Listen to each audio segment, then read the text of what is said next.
Hello everyone, how are you all? I hope आप सभी अच्छे होंगे। So welcome to you all in today's video. And आज की वीडियो में हम करेंगे चैप्टर 2 पॉलिनॉमियल्स। स्टार्ट करते हैं with the very basic concept. यहाँ पर मैंने आपको डेफिनेशन दिख रही होगी, बट ये ईजिली समझ नहीं आती है। हाँ, ऐसा ही बातें नहीं आती है, इसलिए आज मैं बताऊंगी पॉलिनॉमियल्स एक इजी वे में। पॉलिनॉमियल्स जैसे कि हमने क्लास 9 में भी पढ़ा था, ऐसा कोई भी क्वाड्रेटिक इक्वेशन। अब क्वाड्रेटिक इक्वेशन क्या होता है वो भी मैं बताऊंगी, बट पहले हम लोग पॉलिनॉमियल्स थोड़ा समझ लेते हैं कि ये होता क्या है। जिसकी जो आपका ये पावर होता है ना, होनी चाहिए ना, तो वो फ्रैक्शन के फॉर्म में होनी चाहिए। जैसे कि यहाँ पर आप उसका वैल्यू, जो x का जो पावर है 2, उसकी वैल्यू ना तो -2 होगी, ना -3 होगी, ना 1/2 होगी। ये एकदम सिंपल तरीका है पॉलिनॉमियल्स पहचानने का।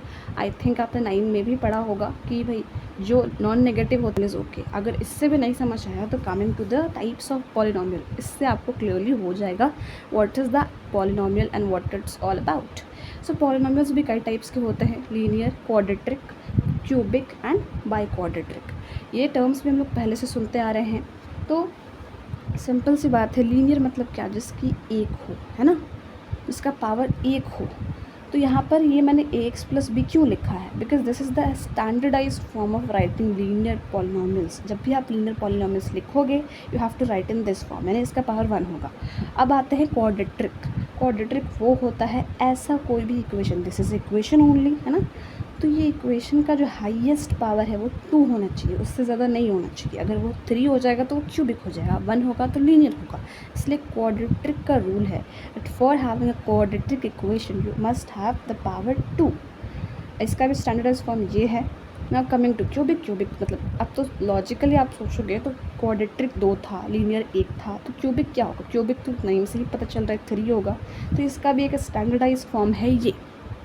Now coming two by quadratic, जिसका 4 होता है उसको हम लोग बाई क्वाड्रेटिक बोलते हैं। Coming to this topic, that is value of polynomial at a point.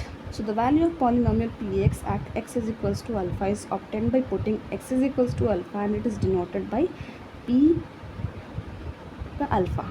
Now this is statement, I think ये समझ नहीं आया होगा, चलिए समझते हैं इसको आसानी से।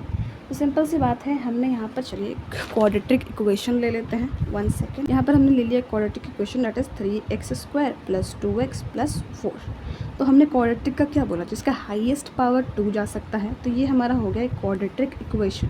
अब कुछ चीज़ें और जाननी चाहिए आपको, मीन्स ये क्वेश्चन आते होंगे आपके माइंड में कि ये 3x², 2x, 4 ये कुछ अलग अलग नहीं है, मीन्स सब तो सेम नहीं दिख रहे हैं। इसके साथ x² अटैच है, इसके साथ x² और 3, यानी x² का कोएफिशिएंट आपका 3 है।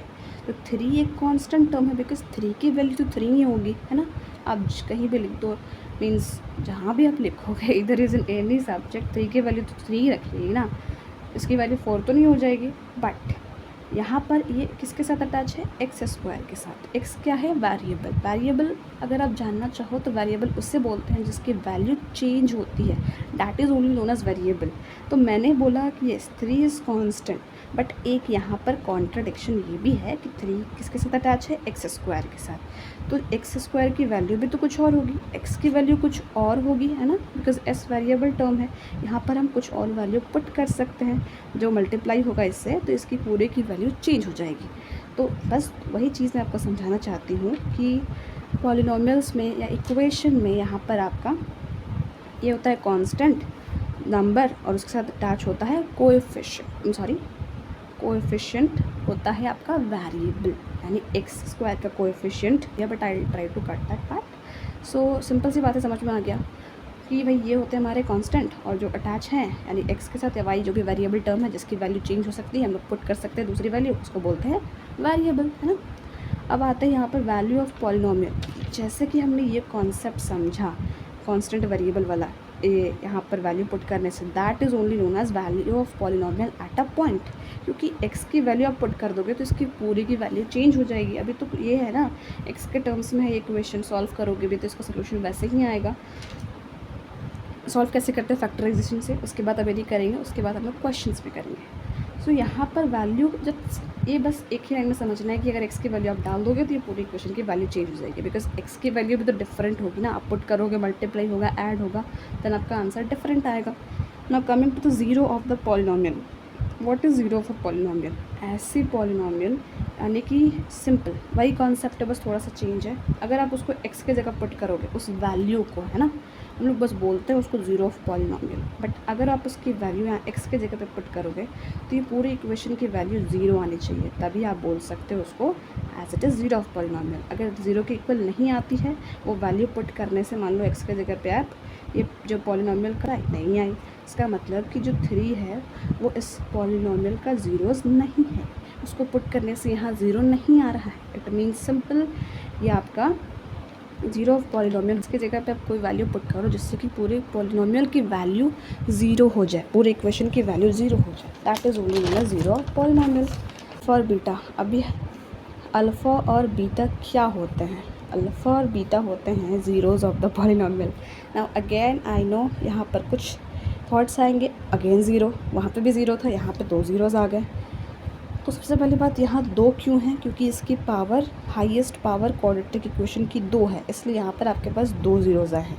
वही ज़ीरोज़ जिसकी वैल्यू अगर आप पुट करोगे इक्वेशन में, क्वाड्रेटिक इक्वेशन में या पॉलिनॉमियल में, तो उसकी वैल्यू ज़ीरो हो जाएगी। तो उससे रिलेटेड कुछ फार्मूलाज हैं, that is alpha plus beta is equals to minus B by A. अब बी कौन है भाई? बी है कोएफिशिएंट ऑफ एक्स, ए कौन है? Coefficient of x square. ये मैंने क्यों लिखा है? बिकॉज़ ये भी क्वेश्चन में आ जाता है वेरिफिकेशन करने के लिए कि इसकी वैल्यू इसके बराबर है कि नहीं, मतलब कोएफिशिएंट के बराबर ना। अल्फ़ा इंटू बीटा, इसका प्रोडक्ट का भी एक फार्मूला होता है, that is equals to C by A. तो सी बाई ए, ये फार्मूला में आपको कुछ नहीं सोचना है, सिंपल याद करना है। Now coming to the second thing that is कि आपको जैसे कि दिया हुआ है कि अल्फ़ा और बीटाज आपके ज़ीरोज़ हैं किसी एक पॉलिनॉमियल के, और आपको वो पूरा पॉलिनॉमियल ही फाइंड करना है। So how you will do that? Simply एक फार्मूला है, अगर आपको अल्फ़ा और बीटा की वैल्यूज़ पता है तो आप ये फार्मूला यूज़ कर लो, यहाँ पर वैल्यूज़ पुट कर दो, आपका वो पॉलिनॉमियल आ जाएगा। ये भी आपके बुक में क्वेश्चन है, we will try to solve those questions too. बातें हैं क्यूबिक वाले पे। सो क्यूबिक इक्वेशन में सिंपली वही होता है, आपका यहाँ पे भी कुछ फार्मूलाज है, you have to remember it, and यहाँ पे भी एक क्यूबिक पॉलिनॉमियल फाइंड करने के लिए एक फार्मूला है। आपको अगर ज़ीरोज़ दिए हुए क्यूबिक में, बस एक ज़ीरो आपका बढ़ जाता है, बिकॉज 3 हो गए ना, तो alpha beta and gamma. So this was only about this chapter polynomial, and I think आपके समझ आया होगा, एंड इससे क्वेश्चन हम करेंगे, क्वेश्चन से आपको और इजीली समझ आ जाएगा। So be ready for the next upcoming videos, and thank you so much for watching this video.